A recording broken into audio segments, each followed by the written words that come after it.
where does the switch come from? The overdrive. It is the thing that allows you to go the extra distance, to dig a little deeper, to push a little harder. It takes both emotion and logic to reach your maximum potential, to really give everything you have, to go beyond your limits. Because emotion and logic will both reach their limitations. And when one fails, you need to rely on the other. When it just doesn't make any logical sense to go on, that's when you use your emotion, your anger, your frustration, your fear to push further, to push you to say one thing: I don't stop.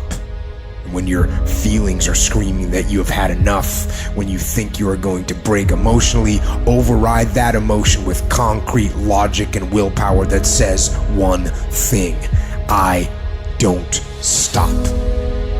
Fight weak emotions with the power of logic. Fight the weakness of logic with the power of emotion. And in the balance of those two, you will find the strength to say to yourself, I don't stop. Everybody wants the prize, but nobody loves the process.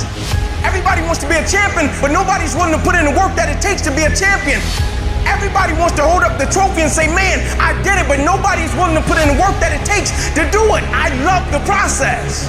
I love the thought of working for what I want. And I firmly believe you're never supposed to wish for it more than you're willing to work for it. Your expectations never supposed to exceed your effort. But a lot of people, they wish, and they're not willing to work.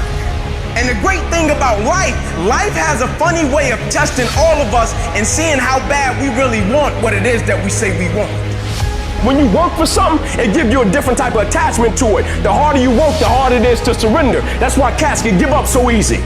They ain't got nothing invested. But when a cat work for something, like when a cat been sacrificed for something, well, you gonna have a cold day in hell before you take it from them.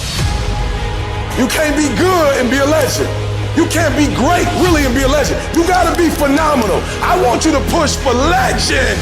It is the process of the grind that shapes you and forms you. It's not the game. You think you become a champion on the field? You don't. You become a champion when ain't nobody watching you. You're doing your own drills and your own way. You're doing what coach tell you to do, and you're doing your own stuff.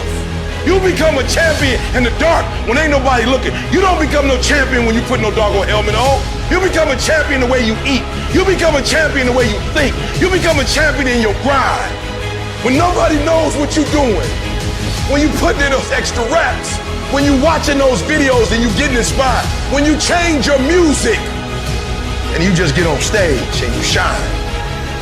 It's the process that makes you sweet.